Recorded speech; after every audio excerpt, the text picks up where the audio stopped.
Merci Eva pour ce film magnifique qui a suscité déjà pas mal de réactions puisqu'il y a des gens qui étaient en train de pleurer dehors, qui sont venus dans nos bras en disant à quel point ils avaient été touchés. D'autres ont été obligés de partir plus tôt parce qu'ils étaient trop bouleversés. Donc c'est un film, Eva, qui vraiment touche au plus profond de soi. Et donc pour ce deuxième rendez-vous de Féminin, Psychanalyse et Cinéma, la question que je voulais te poser, Eva, c'est quel est ton lien, toi, à la psychanalyse ? Alors, on va dire que c'est la mémoire de retomber en enfance, de rechercher des choses et aimer des choses. Pour moi, il n'y avait pas d'autre moyen que de passer par le prisme de quelque chose qui soit constructif artistiquement. Parce que j'ai essayé de faire, j'ai eu plein d'aventures de psychanalyse que je ne pourrais pas divulguer ici, mais courtes. Enfin bon, c'était voilà. Mais en tout cas, c'est la rencontre avec le cinéma et aussi avec des livres. Donc c'est le fait de voilà, donc c'est ça, c'est le fait de retomber de pas de retomber, mais de rechercher des choses dans sa mémoire qui fait qu'on fait ce parcours de redécouvrir, de se reposer des questions, de questionner, des tas d'éléments proches, voilà, au plus proche, de ce qu'on a vécu, qui sont aussi évidemment des choses fortes émotionnellement, puisque voilà, ce film raconte quand même des collisions assez fortes entre une mère et une fille.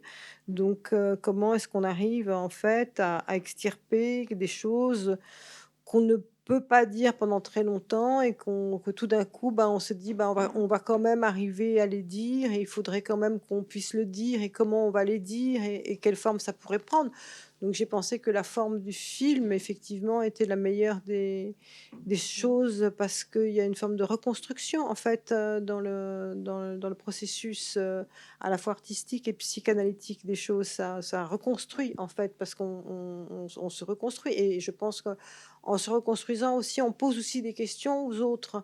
C'est-à-dire que je pense que le film pose des questions. J'avais envie que ce film pose des questions et se pose à l'intérieur, qu'on se pose des questions, quelles sont les limites entre l'art et la réalité, jusqu'où on peut aller. Ça, c'est un vrai sujet encore toujours très présent.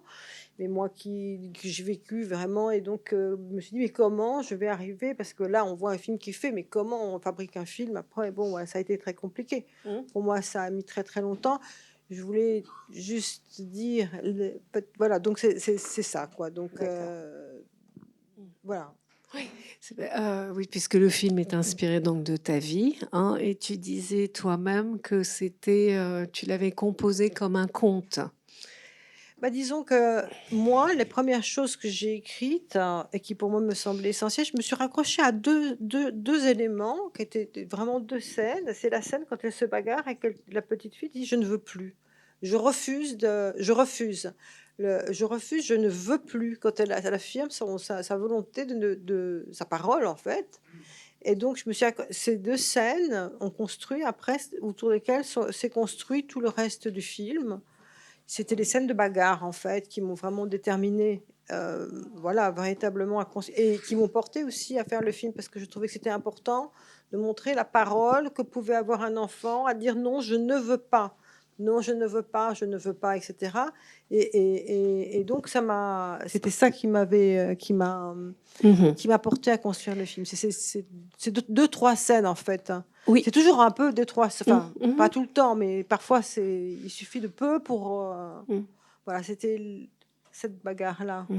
C'est-à-dire que c'est aussi sa propre émancipation d'une certaine manière, parce que bien que toute jeune, hein, elle a 11 ans, 12 ans dans le film, très vite, elle sait mettre ses limites, elle sait dire non, et finalement, Mais un c'est... enfant, c'est le moment où il dit: «Ben, ça, je ne veux pas parce que là, ça a été trop loin et là, c'est hors la loi», et là, donc elle dit ça, Mhm, et je trouvais que c'était important que cette parole existe mhm, mhm, voilà. Alors après, il y a toute une sophistication dans le film qui fait partie du conte. mhm. Qui fait partie du conte, et cetera, et que je voulais rendre une chose qui était à la fois attractive, séductrice, avec ce côté rétro, avec bon, des images qui soient très jolies, avec quelque chose, voilà, et pour amener vers quelque chose où on se dit, bon, bah, où est-ce que ça se passe exactement? C'est parce que c'est quand même assez séducteur, hein. Et donc je voulais que cette séduction, bah, effectivement, nous fasse comprendre autre chose, en fait. Il y a tous ces maquillages, il y a toutes ces choses et tout, voilà. Et ça, je trouvais que c'était le bon élément pour nous mettre dans une espèce de pas de voilà, de nous mener vers qu'on comprenne un peu où ça va, quoi. Voilà, de qu'est-ce que c'est que toute cette chose? Que ça fait partie du véritablement du conte, parce que c'est vraiment on est attiré, quoi. C'est, voilà. Donc voilà, ça je D'accord. voudrais remettre ça. Alors, donc le scénario donc est écrit en 2001 et c'est un moment où donc toi tu es actrice, photographe, tu as plusieurs courts-métrages à ton actif. Oui. Et ma question, c'est qu'est-ce qui fait que à ce moment-là précisément, tu as envie d'écrire ce film? Alors, je le dois en fait à Patrice Chéreau, avec lequel j'ai travaillé, pendant 4 ans. J'avais rencontré, quelqu'un qui s'appelait Jean-François Goyer, qui était intervenu dans pas mal de ses scripts avec lequel j'avais travaillé et qui nous avait demandé pour un film, d'écrire des histoires, hein. Et moi, il me dit: «J'aime bien tes histoires, il faut que tu continues à écrire des histoires», hein. Et j'ai continué à écrire des histoires qui n'étaient pas du tout celles-ci. Et à un moment donné, il m'a dit: «Écoute, si tu veux, un jour, si tu as besoin d'écrire quelque chose, sache que je serai là et que tu pourras m'envoyer ton histoire et je t'aiderai, non pas, je n'interviendrai pas, mais je te suivrai en fait, je serai là». Et ben, c'est quand même quelque chose qui est important, quand on Mmh. commence, de dire à quelqu'un, on va être lu, on va Tu être es un un interlocuteur. interlocuteur, avec des choses qui étaient compliquées. Et je me suis dit: «Bon, bah», et donc il m'a aidé à mettre en place, en fait, bah, il m'a écouté, il a lu et il m'a répondu bien avant que et après il y a eu un script et on a ce script-là, je l'ai pu le donner à un producteur, en fait. Donc c'est Donc l'idée du lecteur, celui qui est voilà. là pour à la fois soutenir, encourager et finalement on écrit aussi pour quelqu'un. Voilà, mais c'est venu Mmh. de Patrice. On était quand même chez Patrice Chéreau et moi j'étais, voilà, je le suis toujours, mais enfin j'étais plus à l'époque comédienne et pratiquer la scène. Et pour moi, c'était évident de mettre en scène. Donc et voilà, donc Dès ta carrière d'actrice, tu l'as senti? oui, parce qu'on pratiquait quand même beaucoup le théâtre et on se mettait en scène aussi les uns les autres Mmh. à Nanterre et dans cette période. Donc bon, D'accord. ça a commencé comme ça, à Mmh. Chaillot aussi. Alors après, donc entre le scénario donc qui est écrit en 2001 et le tournage qui a lieu en 2011, donc 10 ans s'écoulent. Oui. Et est-ce que tu peux nous parler un peu donc de ces 10 Alors, années, ça a été extrêmement compliqué parce que à l'époque, personne ne voulait. D'abord, il y avait moins de réalisatrices femmes et personne ne verrait. Si, il y avait une fille qui avait fait un film, là tout d'un coup, ça va me revenir. Mais c'est vrai que ce sujet-là était un sujet dont personne. Moi, j'ai passé 2 fois le CNC, j'étais refoulée en me disant: «Tu ne passeras pas le CNC, tant qu'on est là, tu ne passeras pas le CNC». Donc c'est pour ça que j'ai mis 10 ans. Voilà, il y a eu 2 personnes dont j'ai pas envie de citer les noms, parce que c'est pas la ouais. peine, mais qui m'ont dit: «Nous, on veut pas». C'est-à-dire que parce que comme il y avait quelque chose qui touchait quand même à la transgression totale et que quand même ça touche à des zones, de l'enfance abusée et on va dire quand même un tout petit peu aussi à la pédophilie quand même aussi, hein, il faut quand même dire les mots tels qu'ils Mmh. sont. Bah, tout d'un c'était tabou, quoi. C'était: «Non, nous, non». Donc les camps étaient quand même très, très nets, très, très nets. Donc c'était très compliqué. Ils existent toujours parce que je pense que c'est très, très compliqué de faire des filles de rester dans un domaine personnellement, hein. Moi, je dis Mmh. dans un domaine qui touche à l'enfance, c'est bien d'en sortir parce que c'est quelque chose de dangereux, très compliqué, parce que c'est compliqué, voilà. Il y a des gens qui sont contre, en fait. C'est des gens qui s'opposent, qui sont pas du forcément. Moi, je pense qu'il y a des gens qui sont du bon côté et des gens qui sont du mauvais côté. Et donc, quand on parle, voilà, quand on dit des choses, quand on divulgue des choses, voilà, ça en gêne Mmh. certains. C'est-à-dire qu'à l'époque, c'était tabou. Il y avait comme une omerta, on n'en parle pas. Bah, ça l'est toujours, hein.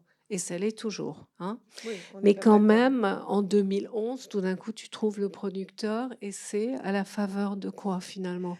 J'ai fait plusieurs producteurs et puis, à un moment donné, j'étais chez Agnès B et c'est Isabelle, en fait, Huppert c'est Isabelle Huppert, hein, qui a beaucoup aimé le film. Je l'avais rencontrée sur un tournage où j'étais entièrement coupée, mais ça, on s'en fiche, de Claire Denis, qui c'était, White Material, qu'elle avait finalement fait, qu'elle avait commencé à écrire quand elle était à Nanterre avec Coltès. Et elle me rappelle avec Bambou en me disant: «Bambou et toi, faut que tu viennes, on va faire quelque chose dans les» voilà, on part là-bas avec White Material, mais en fait, elle voulait plus de nous après. Donc elle nous a coupés, mais il y avait Isabelle Mmh. et donc j'ai rencontré Isabelle en Afrique et c'était très beau parce que c'était dans les terrains de café, enfin avec dans les et je lui ai proposé le scénario là et puis après elle m'a dit: «Oui, bien sûr» et c'est vrai que voilà, quoi. Finalement, Isabelle, ta ténacité fait que 10 ans après, vous Mais je arrivez pense à que produire le film. le rôle pour une actrice est un rôle passionnant parce que je veux dire, c'est un rôle qui permet d'aller dans beaucoup de choses. C'est un Ouais. rôle qui lui allait, Oui, voilà, oui, oui, oui, oui, oui, qui demandait qui beaucoup lui d'elle. va et où elle est Ouais, formidable, je pense, dedans. Oui, oui. formidable. Oui, Et parce Anna qu'on Maria aussi. Alors, pour parler d'Anna oui, Maria, parlons de la donc jeune actrice Anna Maria, magnifique. en fait, je l'ai rencontrée par une petite annonce.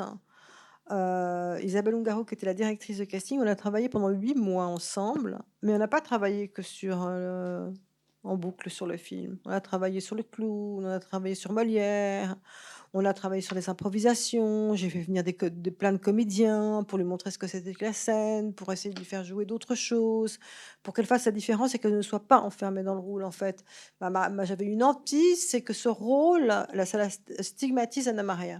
Donc je me suis dit, je vais faire tout. Alors il y avait des improvisations de tout, de comment on peut courir, de comment on peut danser, de comment on peut chanter, s'habiller, et des choses qui étaient complètement contraires pour lui montrer que ce que c'était le contraire que de ce personnage-là, de lui faire jouer des choses en basket, avec d'autres filles, d'autres caractères, pour dire voilà, ça c'est ce caractère-là. Maintenant, et je lui ai tout expliqué. On y avait des storyboards, tout était écrit, tout était dessiné.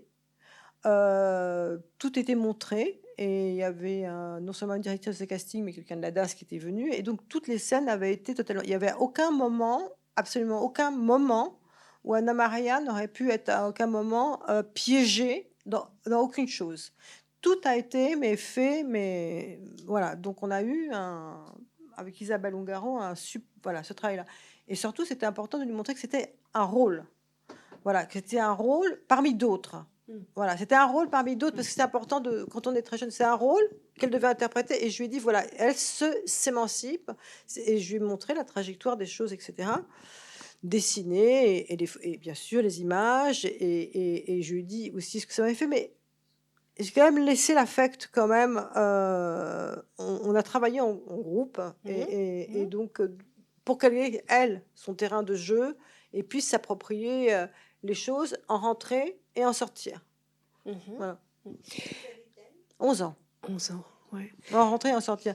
Alors, Anna Maria venait de Roumanie. Elle était première de la classe. C'était une petite fille c'était une petite fille surdouée. Et elle vivait avec sa grand-mère. Et quand elle est arrivée, donc oui, voilà, 11 ans et demi. C'est-à-dire qu'elle est, en fait, le film condense un peu par rapport à ton histoire, que ton histoire a lieu de 4 ans à 12 ans. Oui. Et au moment où après tu es confié, donc tu es enlevé à la Ouais. garde de ta mère.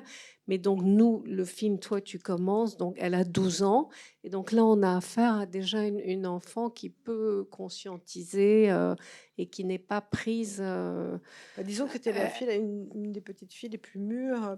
Et elle avait une force, ce qui est sa force, qu'on voit très bien dans l'événement, si vous l'avez vu, qui est très présent dans cette... Magnifique voilà, aussi. donc elle a Ouais. cette force de Ouais. détermination et de volonté, d'une puissance qui était déjà là, et c'était important qu'elle le potentialise. Alors, pour ce qui est de la mise en scène, donc il y a une grande pudeur dans le film. Pudeur des corps, pudeur des images, pudeur de ce qui est donné à voir et pudeur de ce qui est laissé hors champ. le film n'est jamais ni voyeur ni exhibitionniste, alors que c'est le thème principal du film. Donc, en nous montrant l'histoire de ces deux femmes, vous opérez ce glissement où finalement il se passe quelque chose dans la vie de ces deux femmes, c'est-à-dire qu'il y a ces séances de photos, mais c'est aussi une mère et sa fille dans leur vie de tous les jours. Ce qui fait que le film reste, à mon avis, extrêmement humain et qu'on peut comprendre petit à petit et l'histoire de la jeune enfant et l'histoire de la mère et l'histoire de la grand-mère la mère, aussi. elle habite dans un appartement totalement enfermé. Elle est comme une sorte de monstre enfin, c'est comme ça enfin, la mère, oui, elle est coupée de ses émotions aussi. Elle n'a aucun rapport d'autre avec sa fille que cette histoire de photographie. Après, elle laisse chez la grand-mère, c'est une forme de maltraitance absolue, quoi. Donc, et en même temps, c'est aussi quelque chose d'un peu bête, parce que je veux dire, l'art n'est pas la finitude de la vie. Donc, C'est-à-dire que ce n'est pas un film qui met en scène son sujet, c'est-à-dire ses photos. Il met en scène l'histoire et l'histoire de ces deux femmes, mais aussi l'histoire d'une génération et justement de l'inceste non dit.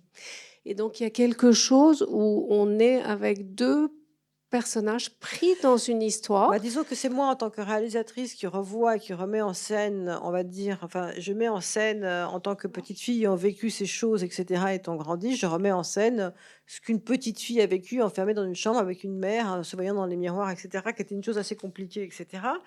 Mais, et ça raconte aussi une grand-mère, que des femmes où il n'y a pas d'hommes.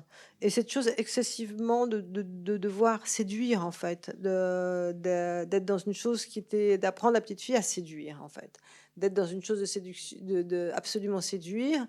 Et évidemment, il y a cette chose que j'entreprends plus dans mes livres, mais que je n'ai pas pu le faire dans ce seul film, mais parce que je n'en avais pas non plus l'idée, et parce que ça s'est fait autrement. Il y a quand même quelque chose de tout un truc sacrificiel, quoi. Là, on rentre encore dans un autre domaine. On rentre dans un domaine un peu plus, on va dire, un peu plus lourd. Donc il y a cette dimension aussi, voilà, qui ferait sa particularité artistique. Bon, ça se discute, fortement. Donc, en ce qui concerne, la chose sacrificielle. Parce que, voilà, ça voilà, donc là, on peut dire, on peut faire ce qu'on veut, mais moi, je pense qu'on ne peut pas faire tout à fait ce qu'on veut à répétition. Mais bon, après, voilà. Donc, ça, c'est quelque chose, je pense qu'on l'a compris. Ce que peut amener, par exemple, l'idée de la psychanalyse là-dedans, simplement, c'est que c'est vraiment l'idée de... C'est une transmission. Il y a quelque chose d'un inceste qui n'est pas parlé, Oui, qui n'est pas dit et que elle seule, Violetta, adresse. parce qu'elle parle C'est-à-dire... dans une langue étrangère, Ouais, qui est la langue roumaine, et d'accord. la petite fille comprend le roumain et comprend à travers cette langue dont elle n'a pas le droit de parler, qu'il y a eu en fait un problème avec le mari le père de l'arrière-grand-mère qui aurait couché avec la fille. Mhm. Et donc tout ça reste dans un espèce de tabou et de non-dit dans une langue en plus étrangère. Donc elle le sait parce qu'elle finit par comprendre le roumain, parce que c'est Oui. une langue latine qui était facilement compréhensible Mhm. quand on est français au bout d'un Mhm. moment, pour des Français. Mhm. Enfin voilà, mais je pense que ça aurait été pareil peut-être dans une autre langue aussi, Mhm. c'est une langue maternelle. Et effectivement, je pense que ça rapporte davantage sur les enfants, en fait. C'est pas la mère qui prend le plus, c'est la petite fille, la fille, quoi, en fait. Oui. Je pense. Enfin, là, c'est le cas. Mm. Et- C'est-à-dire qu'on peut penser qu'elle est mise en place. Mais c'est aussi parce que c'est des gens qui ont été. Enfin, nous, on vient de Roumanie, on a fui la guerre. Il y a eu, bon, il y a quand même toute cette histoire d'exil, etc. Aussi, voilà, Ben oui, c'est fait partie l'histoire. de l'histoire, Mm. de l'histoire de ces pays de l'Est et de cette histoire familiale là que je raconte, que je narre et que je décline sur plusieurs livres aussi. Mm. Il y a cette histoire d'inceste. Et les mâles, le père Violetta. de Violetta n'est pas du tout présent. Non. Et c'était volontairement, je me suis dit: «Je ne vais pas, le mettre», c'était trop compliqué. Je me suis dit: «Il faut autre chose. Il faudrait un autre chapitre, un autre». Et donc c'est comme ça que je ne suis arrivée à faire Innocence, en me disant: «Puisque je ne l'avais pas mis dans le film, Mhm. puisqu'il n'existait pas dans le film, Mhm. j'allais, le mettre dans le livre», en fait. Et en fait, j'ai suivi Innocence, c'est l'histoire de l'apparition du père qui est absent, présent, et qui est un peu, voilà, donc, et qui retrace un peu cette, voilà. Mhm. Donc c'est autre chose, en fait, quand on lit le livre, ça n'a rien à voir avec le film.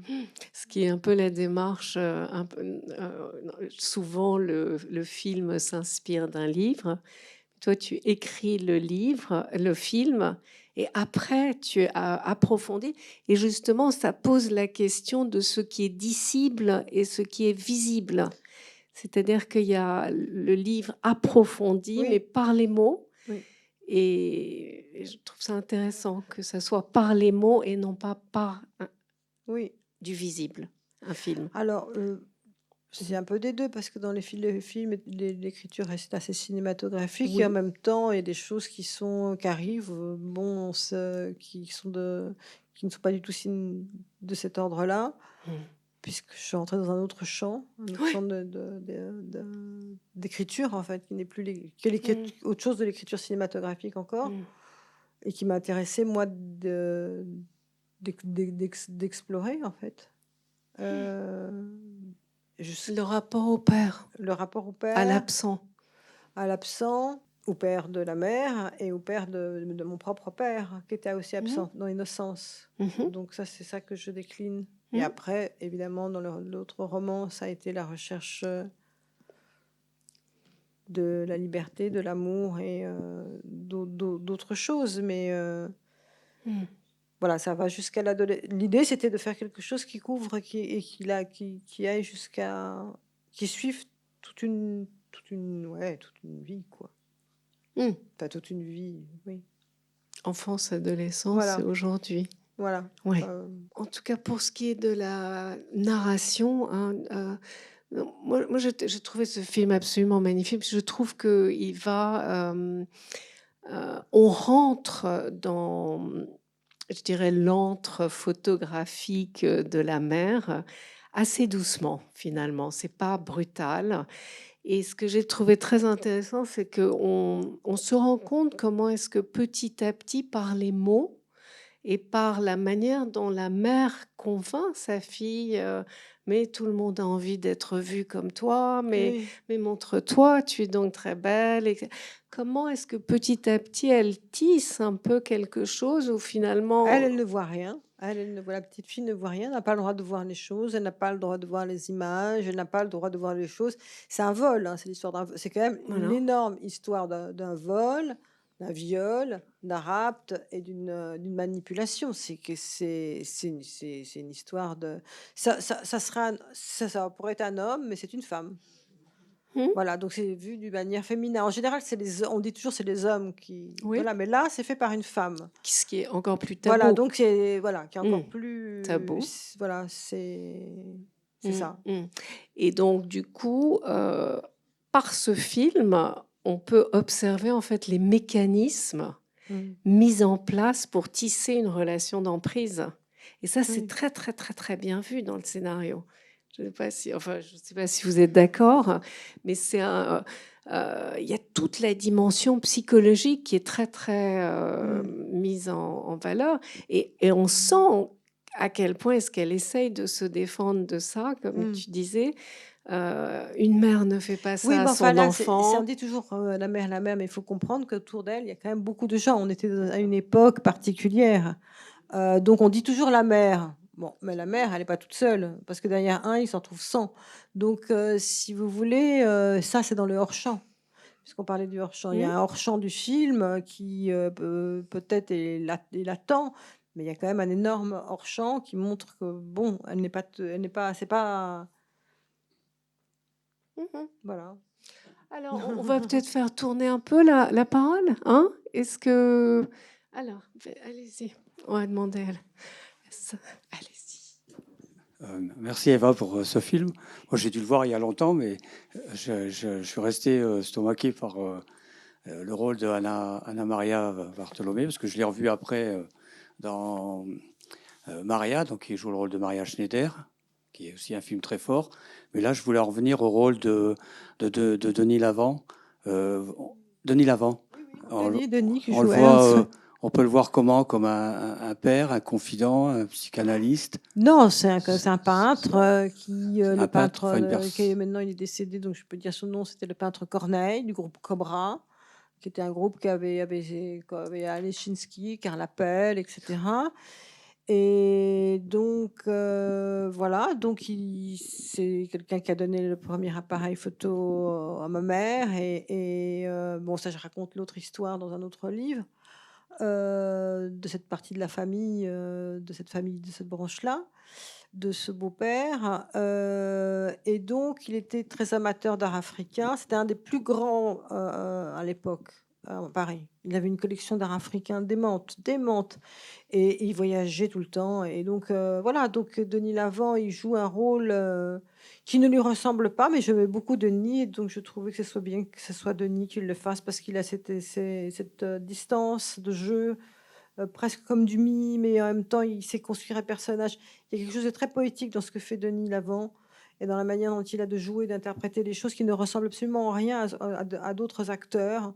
Et il est comme à Charlie Chaplin ou quelque chose comme ça. Et je voulais que cette douceur, et je savais qu'il allait faire résonner un peu tout ça avec Anna Maria. Et je voulais pas que quelque chose soit trop incarné d'une façon trop bestiale. Vous voyez ce que je veux dire? Et Denis a cette poésie, cette force-là. Et donc, ça donnait une dimension qui, moi, me plaisait. Je trouvais que ça allait bien avec Isabelle Huppert aussi. La manière dont toutes les deux portent des perruques. Voilà, bon, on les a quand même métamorphosées physiquement. Voilà, donc Denis, donc ça, c'est la manière dont Denis, lui, je voulais qu'il travaille, Denis, travaille, mais sinon, c'est quelqu'un qui était comme c'est souvent dans le cas dans l'art, hein, qui subvient financièrement à aider d'autres artistes. Il y a toujours eu ça. Des artistes ou des personnes, en tout cas. Alors, ça peut être un soudoyeur ou ça peut être quelqu'un qui aide. Enfin, le prisme, on va dire le prisme, voilà, ça peut se transformer et le contient. Voilà, forcément. Et ça raconte quand même aussi toute une époque quand même où tout était assez transgressif, assez permissif. On a l'impression que Mais ça l'est personne ne toujours, voyait à hein. mal.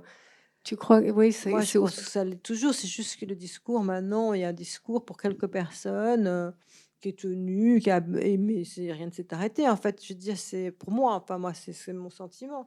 Mais voilà, après, il y a quelques personnes, on a l'impression que, mais c'est juste enfin, voilà.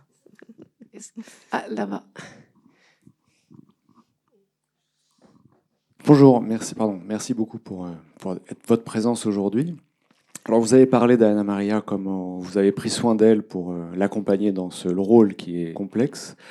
Mais comment vous vous êtes préparé à tenir la caméra et à la diriger, alors que vous rejouiez finalement la mise en scène, la metteuse en scène d'une petite fille dans une certaine forme? Comment vous avez appréhendé ce rôle-là? Concrètement, de faire les choses concrètement, comme dessiner la mise en scène, comme demander des éclairages, comme d'imaginer les choses. Quand tout d'un coup on imagine la mise en scène, les éclairages, les acteurs, toutes ces choses qu'il faut mettre en place, qui font que ces gens-là vont exister, vous ne vous posez pas la question de savoir où est votre drame exactement. Vous êtes dans quelque chose qui est de faire du cinéma et de faire le métier de cinéma, et plus du tout dans le genre ah là là, qu'est-ce qui m'est arrivé, comment je vais le faire. Après, faut-il encore savoir et pouvoir mettre en scène et avoir envie de le faire. Mais si on est comme ça reclus, qu'on se dit ah là là, ah là là, on peut pas travailler. Je vais travailler avec des gens, c'est travailler avec une équipe, c'est ordonner les choses. Et voilà, donc si on ne fait pas ça, il y a pas de mise en scène, et c'est de leur donner, et c'est d'être assez directif, parce que si on n'est pas directif avec les gens, ils font n'importe quoi. Je veux dire, il y a pas pire que des gens qui font 15 personnes sur un plateau qui font n'importe quoi. Si on ne sait pas quoi leur dire, ils font n'importe quoi, les gens, ou ils sont pas là, ils s'écoutent pas. Donc il faut quand même être assez directif, surtout avec une petite fille, surtout avec Isabelle aussi. Je veux dire, c'est quand même des gens qui savent pas forcément jouer ensemble tout de suite, hein. On a quand même pas beaucoup de prises. Il faut quand même être très présent à écouter. Il y a quand même des gens qui ne peuvent pas faire n'importe quoi aux lumières. Voilà, le temps tourne, etc. Donc, si vous voulez, tout ça, c'est une préparation. C'est une préparation technique où on sait qu'on n'a pas un jour de dépassement, ou sinon tout explose, ou sinon on n'a pas la scène. Il y a des scènes qui ont été coupées. J'étais malade parce que Isabelle devait partir. C'est une scène où il y avait des poupées, qu'elle ouvrait la chambre. Il y avait plein de poupées comme Anna Maria. Et cette scène a été, tout était prêt. Elle ouvrait des trucs avec tout. Il y avait plein de petites Anna Maria, etc. Elles étaient là. On n'a pas pu faire le truc. J'en ai pleuré. Tout d'un coup, il y avait plein d'autres chambres qui s'ouvraient. Il y a d'autres choses qui s'ouvraient dans la chambre, d'autres trucs. Bon, voilà. Donc, comment on se prépare? On se prépare quand on a envie de raconter une histoire à des gens. Et à partir du moment où je pense qu'on a envie de communiquer quelque chose qui a un objet de réflexion, parce que c'est un objet de réflexion, en fin de compte, c'est pas, j'impose pas aux gens quelque chose, j'impose pas quelque chose, j'impose pas de voir un truc qui serait mon malheur personnel, etc. Je me dis, bon, peut-être qu'il y a des gens qui peuvent se reconnaître, ou en tout cas reconnaître à travers la forme du conte, reconnaître en tout cas une vérité, un truc qui est de l'ordre aussi de la loi. Parce que pour moi, la loi, c'est très important, ça a toujours été très important pour des choses qui sont personnelles, et donc, voilà, donc j'ai toujours été aiguisée. Donc peut-être qu'il y a quelque chose du sens de la loi dedans. Bon, on peut se poser des questions. À partir du moment où on se pose des questions, moi je me dis, bon, j'ai déjà gagné quelque chose, on peut y aller. Un film, s'il n'y a rien dedans un film, c'est compliqué à faire parce que faut le porter pendant des années. S'il n'y a rien dans le film, c'est compliqué de se battre. Encore faut-il que vous ayez été, vous, déjà, pardon pour le mot, trop, mais résiliente, pour pouvoir vous permettre de cette mise en abîme, non? J'ai mis du temps parce que moi j'étais actrice, hein, mais je me suis dit que cette histoire, je voulais la raconter.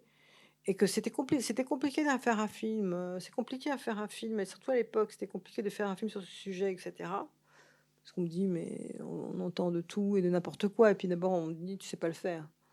Tu sais pas toi, tu sais rien faire. De toute façon, ça c'était genre, en général, c'est ça. En général, c'est ça. C'est genre, tu sais rien faire. Parce que vous savez, quand on a été quelqu'un d'habillé, c'est genre, tu sais rien faire. Genre, t'es idiote. En gros, c'est ça, quoi. C'est en général ce qu'on vous dit quand même assez régulièrement, quand même. C'est genre, c'est en dessous de tout, quoi. Donc, ça n'a pas été facile. Donc, c'est de la résilience, c'était surtout la bagarre de faire le truc. C'était compliqué, quoi. Et ça a été compliqué, quoi, parce que le CNC, en plus de la passer pendant 10 ans, on l'a passé 3 fois de suite. J'ai dû réécrire le film. Enfin bon, ça a été un truc très compliqué, quoi. Donc c'est à la répétition, en fait, de reprendre, de refaire, de rebouger les choses. Ça a été difficile. Ça a été des choses. Mais bon, ça fait partie des aléas d'un film. Résiliente, pour répondre à la question, je pense qu'on n'est jamais vraiment. Je pense que domaine de l'enfance que je vais quitter, parce que là, je fais sur autre chose.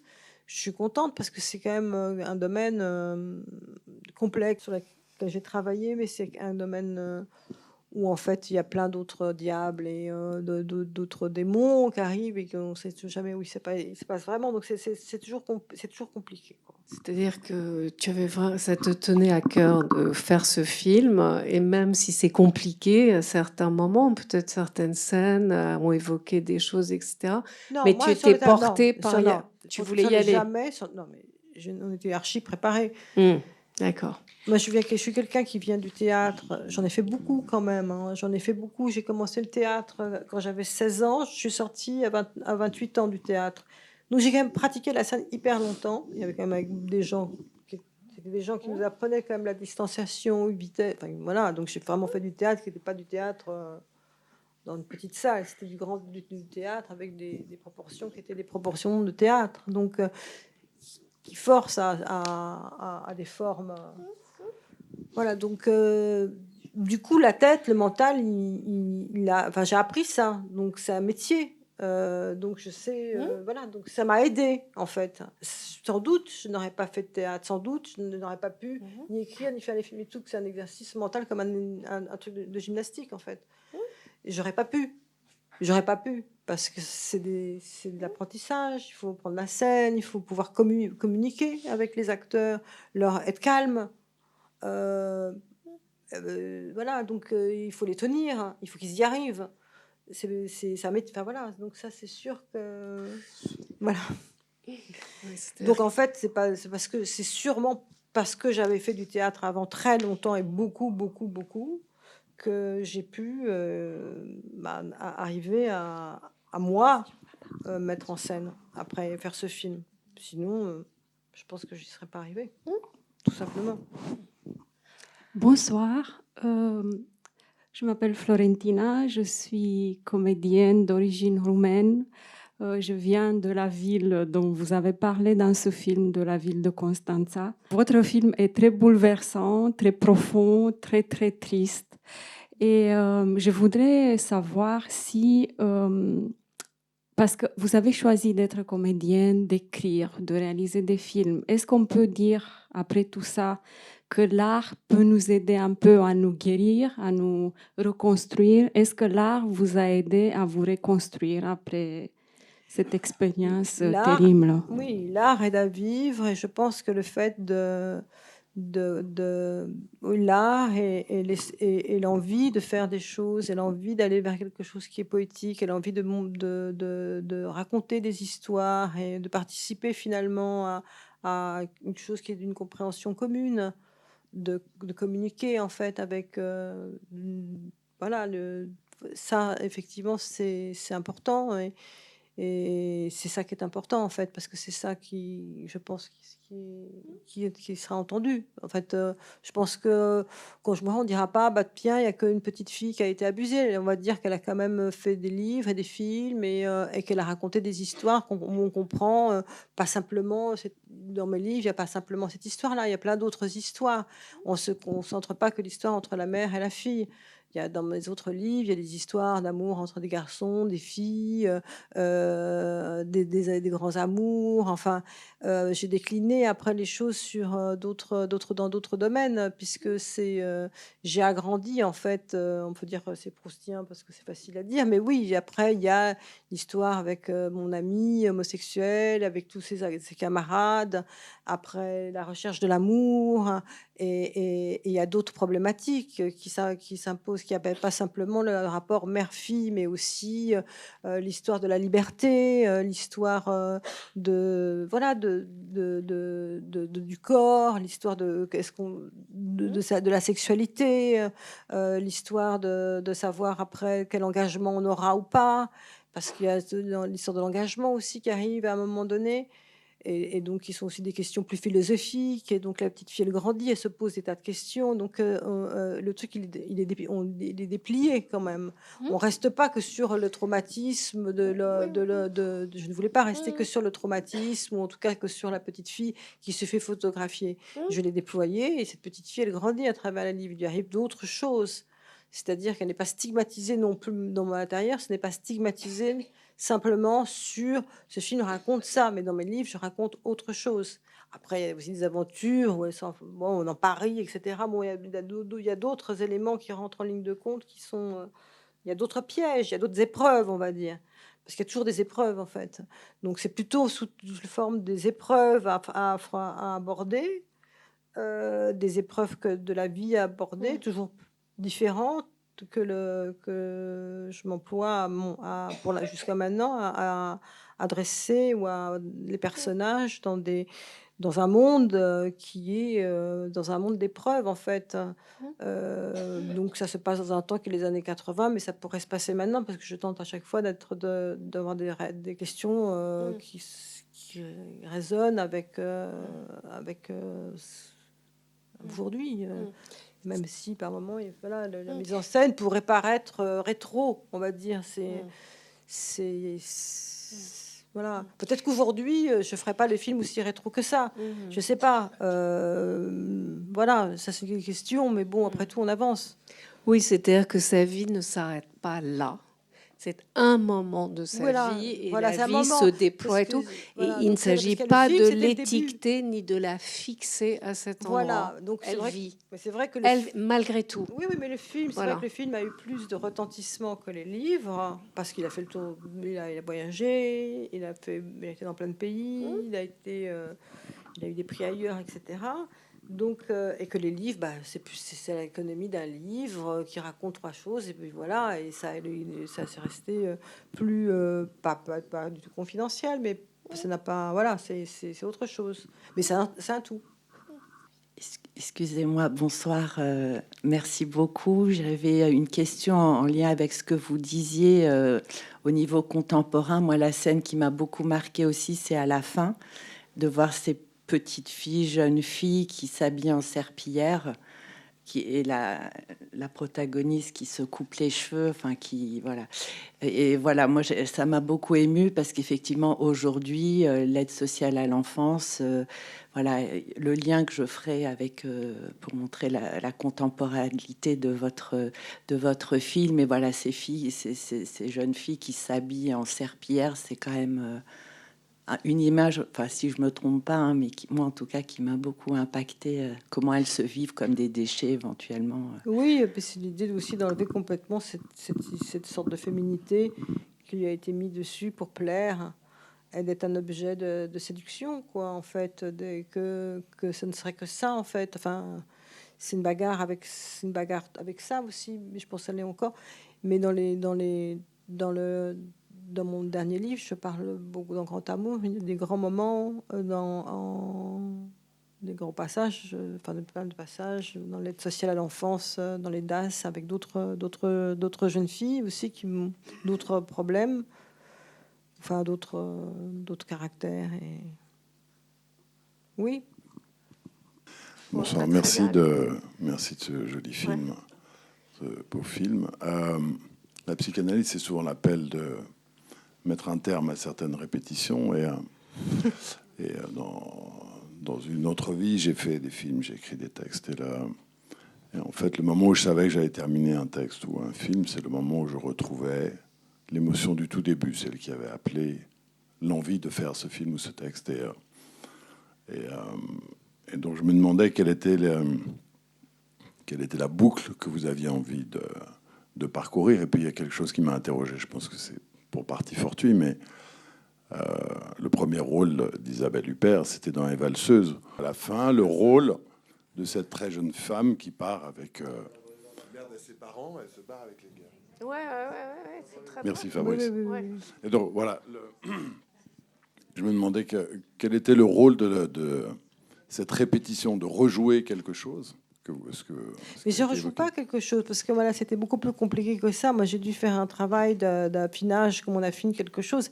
Les choses étaient tellement compliquées, c'était tellement complexe, c'était tellement compliqué. Là, ça paraît simple, parce que c'est donné à voir de manière simple et audible, etc. Mais je veux dire, en plus, j'ai contracté des trucs, parce qu'en fait, je pouvais pas...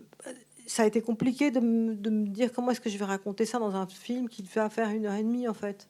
Parce que ça s'est passé de mes 4 ans à 12 ans. C'était impossible de représenter une gamine de 4 ans, mais là, c'est jamais possible, quoi. Et de la vie, donc il fallait que je fasse un choix et de me dire quel est vraiment l'âge limite, enfin, comment est-ce qu'on peut faire comprendre sans, voilà. Moi, j'ai pensé ça, peut-être, voilà. Donc, ça s'est pas passé comme ça. C'était très, très compliqué. Et puis, j'ai pas pu dire toutes les choses qui me sont arrivées, même dans mes livres. C'est pas possible. Je veux dire, c'est voilà. Donc, j'ai dit certaines choses, mais c'est pas parce qu'on dit, on joue. Moi, j'ai une chose avec. Je pense que dans l'art, soit on triche, soit on dit la vérité. Pour ces choses-là, j'avais décidé quand même d'aller vers la vérité. Peut-être parce que c'était Patrice qui disait toujours il faut mieux aller vers la vérité que de tricher, parce que si on est là pour dire la vérité, pas pour tricher. Donc voilà, donc ça je l'ai entendu. Donc ça ne veut pas dire que je n'irai pas ailleurs, mais en tout cas c'est quelque chose que j'ai bien entendu. Et donc voilà, pour moi c'était de dire la vérité. Mais c'est un petit moment, je ne pouvais pas tout dire, parce que... Par contre, ça, je ne pouvais pas tout dire. Et même dans mes livres, je ne peux pas tout dire. Parce que je dis, voilà, il vaut mieux laisser hors champ. C'est pas parce qu'on va... Et puis, il y a des choses qu'on a oubliées, même moi. Enfin, c'est pas parce que j'ai fait un travail de mémoire où je me dis, il y a forcément des choses qui me sont été échappées. Encore, malgré tout. Et je dis, oh, mais après tout, tant mieux. Parce que je veux dire, ça va. Au bout d'un moment, vous voyez ce que je veux dire, c'est trop. Donc La question sur la répétition, c'est que j'ai le sentiment... À la répétition, de dire que je Il y répète a un quelque moment chose. où la répétition, quoi, il y a comme dans l'analyse, et ici, puisque c'est de ça qu'on parle, le film, il y a une sorte de moment où il y a une dernière répétition qui est d'une sorte de rédemption. Et donc, je voulais savoir si ce que je propose est quelque chose qui a un sens pour vous, pas de s'affranchir de ce qui s'est passé par une dernière répétition qu'on met en scène sur le divan ou ici à l'écran. Bah ouais, ça je sais pas trop par rapport à la répétition de mise en scène et tout. Je suis pas trop là-dedans moi. Donc ouais, c'est vrai qu'on peut avoir, comme j'ai fait beaucoup de choses, un livre de livres et tout ça, on peut dire un peu effectivement l'impression de dire ah bah elle est un peu restée trop longtemps. Peut-être qu'il est temps qu'elle fasse autre chose. Ça, je suis d'accord avec vous. Peut-être qu'il y a d'autres choses qu'on doit entendre. Mais moi, je suis pas trop sur l'idée de la répétition jusqu'au moment de la rédemption et tout. C'est pas du tout. Enfin, je comprends et je l'entends, etc. Et je le comprends dans plein de films russes que j'aime beaucoup, etc. Et qui me sont très chers. Et c'est des thèmes qui moi me sont très chers. Mais malheureusement, non. Merci. C'est-à-dire que, si je peux me permettre, hein, l'idée de la répétition, c'est vraiment quelque chose typiquement psychanalytique. Mais Freud disait lui-même, on ne répète jamais pareil. Et à chaque, même si c'est la même scène, on est toujours un petit peu déplacé. Et on prend toujours un peu plus de distance. Donc, faire une œuvre comme la tienne, je pense que, on change de place complètement. Parce que tu deviens l'auteur. Oui, l'auteur de quelque chose qui est un objet fictionnel. C'est même plus ta vie, quelque part. C'est un objet fictionnel. Donc, il me semble. Je sais pas ce que tu en penses. Oui. Bonsoir. Je suis là. Est-ce que vous vous êtes posé la question quand même de donner à voir ces images? Moi, je trouve qu'elles sont pas du tout. Moi, je trouve qu'une petite fille de 11 ans, comédienne, j'ai pas vu de pudeur, vraiment. Est-ce que vous vous êtes posé la question de savoir si vous aussi, vous étiez dans cette transgression? Et est-ce que, pour vous, c'était important, en fait, de dire c'est moi l'artiste, c'est pas elle? Non, moi c'est pas. Je me pose pas de questions en tant que c'est moi. Je pense qu'il y a un jeu très fin là-dedans, qu'il y a un jeu de c'est moi l'artiste. Je pense vraiment.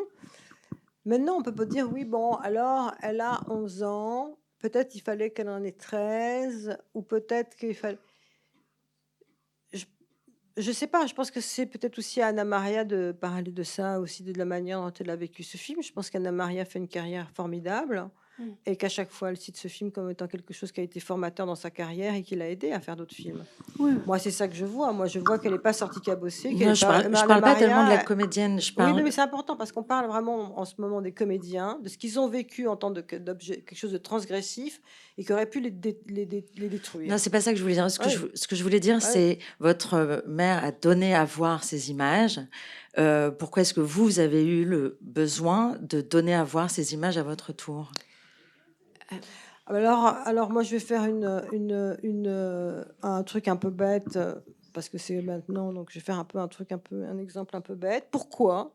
Par exemple, moi je suis pas d'accord, mais pourquoi par exemple Judith Godrèche, elle monte ses films toute la journée avec Benoît Jacot pendant 1 an pour nous dire quoi en fait?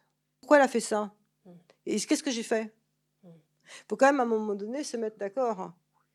Qu'est-ce que j'ai fait? C'est ce que j'ai fait. Je vous ai montré les choses et j'ai dit voilà, c'est ça et ça va pas. Et là, ça va. Alors peut-être qu'on n'a pas exactement la même manière après de s'emparer en fait du champ médiatique pour parler des choses. Que peut-être que finalement je suis pas plus dit, mais peut-être plus.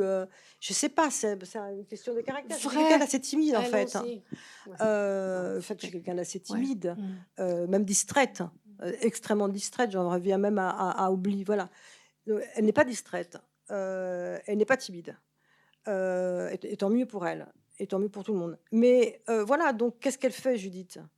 Elle a quand même fait ça. Je veux dire, elle fait ça. Elle dit voilà, vous voyez cette scène? Vous l'avez vue? C'est comme ça. Donc elle la raconte. Moi, je l'ai fait aussi d'une certaine manière. Donc c'est pas reproduire, c'est montrer pour pour réfléchir à ce que c'est. Voilà, c'est pour montrer, pour réfléchir à ce que c'est, pour réfléchir à ce que c'est. Et j'ai montré très peu. Hein. J'ai pas, voilà. Donc je me suis quand même, j'ai pris, oulala quoi. Donc j'ai dit voilà, parce que en plus c'était pas la peine d'en mettre plusieurs choses, parce que plus on met de choses, après on voit plus rien. On voit plus rien. Voilà, on ne voit plus rien. Donc j'ai dit voilà, c'est ça. Qu'est-ce que vous voyez? Qu'est-ce qu'il y a? Où c'est? Voilà, donc il n'y a pas de moi qui me dit ah là là là là là là, je suis une artiste, etc. Voilà. D'ailleurs, après ce film-là, on m'a dit c'est tellement autobiographique. Et des gens m'ont dit mais c'est un film tellement autobiographique. En fait, tu n'es pas réalisatrice. Tu vas avoir beaucoup de mal à faire tes autres films. Vous comprenez? Donc ça aussi, ça va pas du tout. Voilà. Donc à l'inverse, est-ce qu'on peut entendre une chose pareille? Donc si vous voulez, c'est compliqué. Quand même, on me dit oui, mais c'est tellement personnel, c'est tellement si tu as... Ouais, vous voyez ce que je veux dire? C'est une question aussi. Voilà, c'est une question qu'on peut se poser dans un champ. Voilà, c'est une question qu'on peut se poser aussi. Oui, et puis c'est une question qu'on peut se poser pour n'importe quelle œuvre qui serait autobiographique, c'est-à-dire pourquoi est-ce que vous reproduisez à votre tour dans votre film l'histoire que vous avez vous-même. Ça en passe par là, mais c'est pas. Enfin, je prends parce que je trouvais que c'était quelque chose. Je pensais que c'était quelque chose d'important à montrer sur la manipulation qu'on pouvait avoir par rapport à un enfant et des choses sur lesquelles on pouvait voilà, il y avait sur les limites en fait. Et je pense que ça interroge aussi notre propre effroi d'avoir à regarder quelque chose comme ça qui est de l'ordre de l'effroi.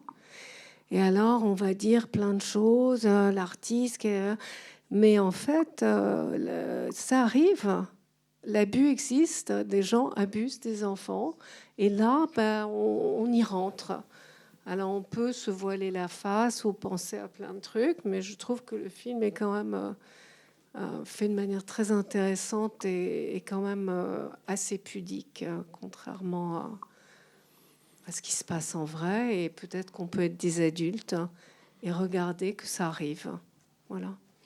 Bonjour, merci beaucoup pour votre film que j'ai adoré. Et d'abord, j'ai trouvé ça extrêmement intéressant de vous entendre dire à quel point vous avez protégé Anna Maria avant et pendant le tournage, parce que vous ne l'avez pas été. Et on l'a entendu dès que vous avez pris la parole. Et c'était essentiel. Et que vous êtes une vraie réalisatrice parce que vous avez des acteurs absolument incroyables. Et j'ai une passion pour Anne Benoît, donc, que je trouve formidable dans le film. Et comme c'est votre vie, je voulais savoir si est-ce qu'il y avait une idée de mise en scène ou est-ce que c'était la réalité, cet appartement qui est face au cimetière, face au bois et face au zoo. Est-ce que c'est là que vous avez le truc ou c'est une idée de mise en scène? Parce que ça raconte beaucoup de choses. Non, ma mère habitait vraiment dans un... D'ailleurs, on a tourné dans le cadre de la fenêtre simplement parce que on a tourné en dessous. On ne pouvait pas tourner vraiment là. Mais on a pu tourner le cadre de la fenêtre, c'est-à-dire juste tout ce qui se passe devant la fenêtre. On l'a tourné dans l'appartement d'en dessous, en fait. On était juste un étage en dessous, donc on ne voyait pas complètement le cimetière, alors que le véritable appartement dominait le cimetière... Et donc le carré militaire, parce qu'il y avait un carré militaire dans ce cimetière. Et voilà, donc on le voyait plus pleinement, ainsi que le rocher du zoo de Vincennes, si mes souvenirs sont bons. Voilà, donc oui, ça, le cadre de la fenêtre a été fait là, parce que je tenais, et ça a été compliqué à obtenir. Et sinon, on a tourné en studio. Les choses se sont tournées en studio parce qu'il y avait des reculs de caméra qu'on n'a pas pu prendre. Donc on a tourné dans un appartement en fait qui était 4 fois plus grand que la réalité, où les murs se déplaçaient pour pouvoir jouer avec, avoir de l'espace et pouvoir tourner autour. C'est une grosse caméra. Moi, je voulais pas de caméra à l'épaule. Il y en a un tout petit peu, mais il n'y en a pas beaucoup. Je voulais pas d'une caméra trop réaliste.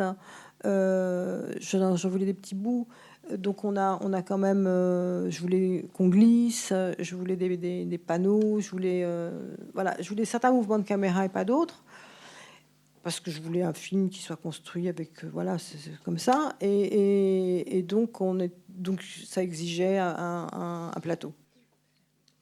Oui, bonsoir. Merci à Alix pour cette proposition et je voulais aussi vous remercier pour ce film émouvant. En tout cas, moi, j'ai une question peut-être un peu difficile, mais à la fin, vous choisissez de finir sur Violetta qui fuit sa mère quand elle lui rend visite au foyer. Et ma question, elle est sur quid au moment où vous écrivez ce scénario ou même au moment où ce film sort, est-ce que vous êtes en relation avec votre mère? Est-ce que vous pouvez... Qu'en est-il de la relation avec votre mère à ce moment-là? Est-ce que vous avez pu voir les réactions de votre mère? Ça, je peux pas tellement envie d'en raconter plus parce que je pense que si vous voulez, le fait que de faire des choses intimes, aujourd'hui, maintenant, j'ai plus envie de dire les choses en fait. Je pense qu'il y a un moment donné où, mais je comprends votre question et j'en ai beaucoup parlé, mais comme je suis en train de passer moi dans un autre domaine, etc., je veux dire oui, voilà. Maintenant, après, les gens. Voilà, je sais pas, par exemple, pour vous dire, maintenant, j'écris un livre, je fais faire lire aux gens parce que mes rapports sont différents avec les interlocuteurs que j'ai, ou en tout cas avec les personnes avec qui sont représentées, on va dire, dans le livre. Donc, c'est un autre rapport, hein. C'est aussi un autre travail. Mais, ouais, j'ai pas tellement envie de répondre. Excusez-moi, c'est pas que votre question m'intéresse pas, mais c'est que j'ai pas envie d'y répondre, en fait. Oui, ce que je voulais vous dire, juste, j'ai beaucoup aimé ce film d'abord. Et ce que j'ai surtout perçu, c'est que c'était un regard quand même de femme sur sa propre histoire et qui, au fond, bon, toutes les questions qui se posent aujourd'hui, qui sont des questions très fortes autour évidemment de tout ce qu'on peut parler de la pédophilie, de toutes ces questions qui abordent, qui aujourd'hui sont quand même très présentes dans la société. Donc il y a un écho, évidemment, on est toujours dans le questionnement, mais moi, j'ai beaucoup aimé, en fait, aussi, c'est ce que vous avez pu dire sur alors l'aspect poétique dont vous avez parlé. Moi, je l'ai beaucoup senti, et puis aussi dans ses relations avec ces trois femmes. Et ça, c'est vraiment le regard d'une femme sur cette trilogie-là.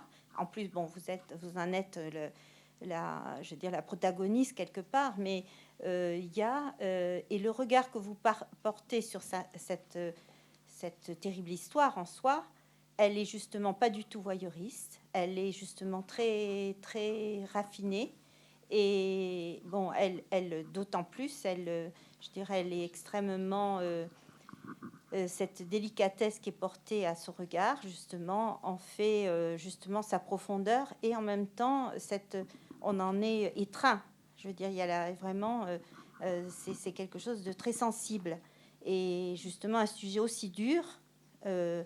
Vraiment frappe et vraiment on ne peut que sortir quelque part très très bouleversé quoi de ça. Et je pense que vous avez réussi ça en termes d'objets finalisés, en fait, c'est ce qui peut aujourd'hui, mais on est d'autant plus touché que vous en êtes principalement, vous en êtes la créatrice, donc ça c'est quelque chose, et cette distanciation là elle existe en fait, ce regard. Et aujourd'hui, c'est un très beau film. Il ne peut que toucher tout le monde, quoi. Voilà. Il y a un côté universel. Voilà. Merci si vous avez. Merci. Bon, et ben si vous voulez, on va se retrouver là-haut.